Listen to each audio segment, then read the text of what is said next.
Mia stood at the ticket kiosk, staring at the glowing screen. Options flickered. One way, return, off-peak, super saver, change trains at junction, direct line. Her eyes darted back and forth. She rubbed her temples. The clock above the platform blinked red. 11:47 p.m. The last train home was minutes away, but Mia hesitated. Too many choices, too little energy left. By the time she tapped the button, the platform had emptied. The last train roared past, and Mia was left stranded under the harsh fluorescent light. What happened to Mia is not just bad timing. It's a textbook example of decision fatigue. The more choices we make throughout the day, the less mental energy we have left to make the next one. It doesn't matter if it's small, like choosing toothpaste, or big, like deciding whether to change jobs. Each decision draws from the same mental reservoir. By 11:47 p.m., Mia's tank was empty. The irony? Mia wasn't late to the station. She had arrived with time to spare. But the entire day had been a blur of decisions. Emails that piled up, lunch orders that felt oddly complicated. Even scrolling Netflix the night before. Endless titles, endless doubts. Each choice drained her. By night, the simplest decision, buy the right ticket, was paralyzing. Research shows that when our cognitive load is maxed out, our brain looks for shortcuts. We procrastinate, avoid, or default to the easiest path, often doing nothing at all. That's why Mia froze. Her brain wasn't lazy, it was protecting itself from overload. In fact, judges, CEOs, even parents at dinner tables all face the same trap. It's not a matter of intelligence, it's a matter of energy. Mia sank into a cold bench on the platform, phone in hand. Her notifications buzzed, texts, reminders, ads, more decisions waiting. Should she call a taxi? Should she stay over at a friend's place? Every option seemed heavier than it should. She put the phone down, staring at the tracks instead. This is where decision fatigue gets dangerous. When mental overload strikes, even simple problems feel unsolvable. We either collapse into inaction or make reckless, impulsive choices. Mia's paralysis at the station mirrors the same brain fog millions feel every evening, staring at emails they can't answer, cupboards they can't cook from, or shopping carts they abandon online. The station grew quieter. A janitor pushed a squeaky cart, the only sound left. Mia watched him for a moment, then sighed. Her mind replayed the day.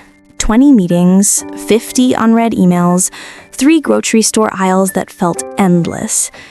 Each moment had chipped away at her focus. Now, at the very end of the day, she was empty. Cognitive scientists call this the finite resource model of willpower. Think of mental energy like a phone battery. Every decision drains it a little more. If you don't recharge, with rest, routine, or structure, you hit zero.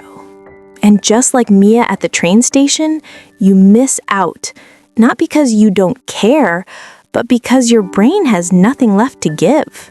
Mia finally opened her rideshare app. Prices surged. She groaned, thumb hovering between confirm and cancel. She imagined the long ride, the money lost, the conversation with the driver. Too many micro decisions hidden in one action. She closed the app and sat back again, exhausted. This is why decision fatigue has been called the silent killer of modern productivity. It makes us waste time, not because we lack discipline, but because our brains are overexposed to endless menus, options, and alerts. Supermarkets, apps, and platforms know this. They profit from it. But for people like Mia, it feels like drowning in small choices, until even catching the last train home becomes impossible. Outside the station, a neon sign flickered. Mia wrapped her coat tighter, walking slowly toward the exit. The city hummed with traffic.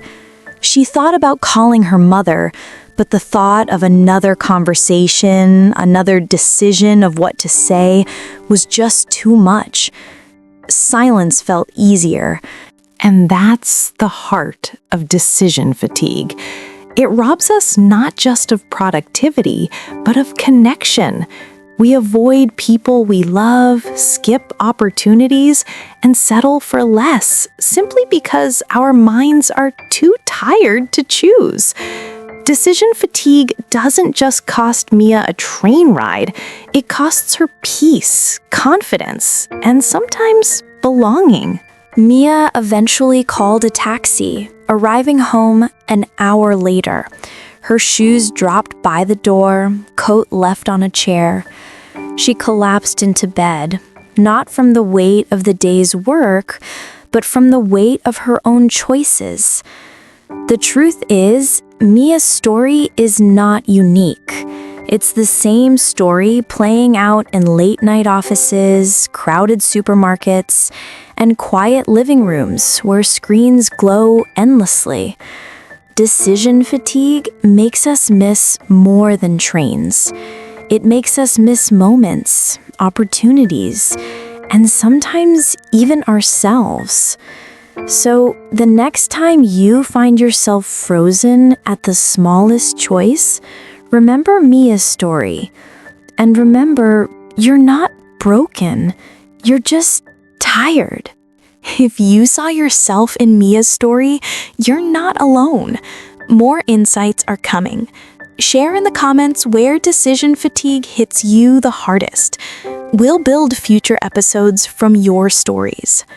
The small details of Mia's night, the ticket screen, the buzzing phone, the empty platform, are the details many of us live every single day. And while we can't erase all the choices modern life throws at us, we can learn to design our days with fewer unnecessary decisions. A prepared meal, a set bedtime, a morning routine. These are not boring habits, but shields against the slow erosion of our willpower. Decision fatigue will always be part of life, but with awareness, structure, and compassion for ourselves, we can step off the platform, catch the train, and reclaim the energy that modern life so often steals. Because sometimes it's not about having more willpower, it's about having fewer battles to fight.